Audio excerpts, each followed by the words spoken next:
अस्सलामुअलैकुम दोस्तों, क्या हाल चाल है? ठीक ठाक दोस्तों, मैं साजिद अली, तुसीं वेख रहे हैं यूट्यूब चैनल पिंड मुंडा।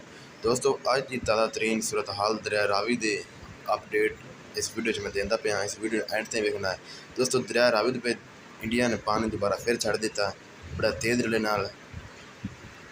मैं इस मौजूद खड़ा दरिया रावी के पुल के थले। कुछ आवाम दरिया वेखने वास्ते आई हुई, इंजॉय करने वास्ते आई हुई है।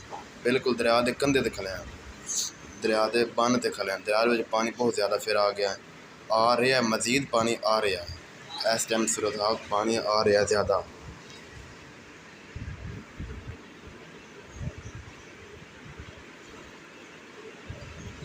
आवाम खब्बे सज्जे साइड वीडियो बना रही है।